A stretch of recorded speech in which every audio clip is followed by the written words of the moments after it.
In 1920, one man promised investors 50% profit in just 45 days. Thousands believed him. Millions of dollars poured in. But there was one problem. The business didn't exist. Charles Ponzi arrived in the United States in 1903. He was a young immigrant from Italy with almost nothing in his pocket. Like many newcomers, Ponzi dreamed of building a fortune in America, but success didn't come easily.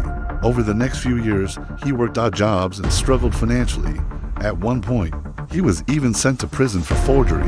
Yet Ponzi remained obsessed with one thing: being rich, fast.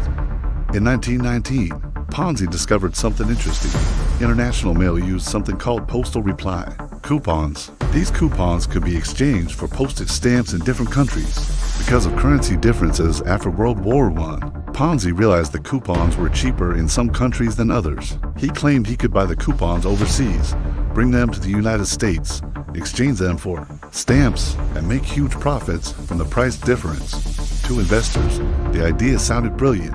Ponzi promised them something unbelievable: 50% returns in 45 days. At first, a few people invested small amounts, and they got paid. Word spread quickly. Soon, hundreds of investors arrived at Ponzi's office every day. Then thousands of people sold homes, borrowed money, even invested their life savings. At the peak of the frenzy, Ponzi was making the equivalent of millions of dollars per day. Newspapers began calling him a financial genius, but behind the scenes, the system was collapsing. Ponzi wasn't buying millions of postal coupons. In fact, investigators later discovered something shocking. There were not enough coupons in the entire world to support his business. Instead, Ponzi was doing something very simple. He was using money from new investors to pay older investors. As long as new people kept investing, the scheme looked successful. But the moment that money stopped, everything would fall apart. In 1920, journalists began investigating Ponzi's operation. Questions started appearing in newspapers. Banks became nervous. Investors panicked and rushed to withdraw their money.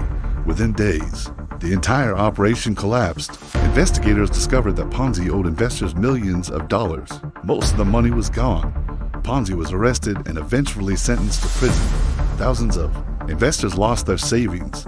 The scandal shocked the entire country, but the story didn't end there, because Ponzi had unknowingly created a new type of financial fraud. Today, any scheme where new investors pay old investors has a name: a Ponzi scheme. Charles Ponzi chased the dream of easy money. For a brief moment, he convinced the world he had found it, but the system was built on deception, and like all scams, it eventually collapsed. Charles Ponzi is long dead, but his scheme still lives on. Be sure to like this video and subscribe to our channel for more deep dives into the most incredible stories from history.